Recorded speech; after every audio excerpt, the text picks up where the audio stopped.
It is difficult to imagine Christmas WTHOUT noddy holders' dulcet tones yelling "It's Christmas" midway through their enduring seasonal classic Merry Xmas Everybody. Over 5 decades after its release, it remains as popular as ever and still makes lead singer Noddy Holder a huge amount of annual royalties. While the PRS, Performing Rights Society, estimates he earns more than £500,000 per year from the song, they also keep exact figures secret to protect their clients. However, Channel 5 did some digging in 2016 and concluded the figure was more like £1 million a year. Noddy himself acknowledges the fascination with the income from the track.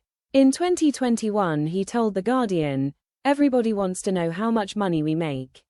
I can't put a figure on, because it's just different every year.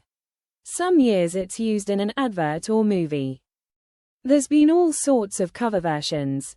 I'll get my annual PRS statement and the cross-section of artists who perform it on their Christmas tours is amazing.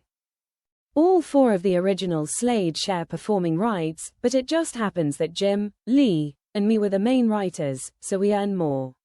It's like having a hit record every year. So it's a nice pension plan, I'll say that." It is quite the payday for a song that partially sat on the shelf for years before being reimagined as the Christmas cracker the public knows and loves. In 1973, the band's manager Chaz Chandler suggested they write and record a festive track, but most of the band weren't convinced. Jim Lee took it on board though and came up with the majority of the song while having a shower. He then recalled a track called "Buy Me a Rocking Chair," which Noddy had written and dismissed back in 1967, in his first attempt at solo songwriting. They dusted it off and Merry Xmas Everybody took its melody for the chorus wheel using Jim's melody for the verses.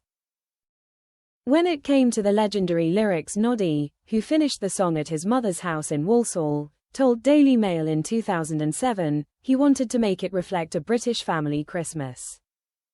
Economically, the country was up the creek. The miners had been on strike, along with the grave diggers, the bakers and almost everybody else. I think people wanted something to cheer them up, and so did I. That's why I came up with the line "Look to the future now, it's only just begun." Once I got the line, "Does your granny always tell you that the old ones are the best?" I knew I'd got a right cracker on my hands, he reflected. However, before the band could record the track, tragedy struck.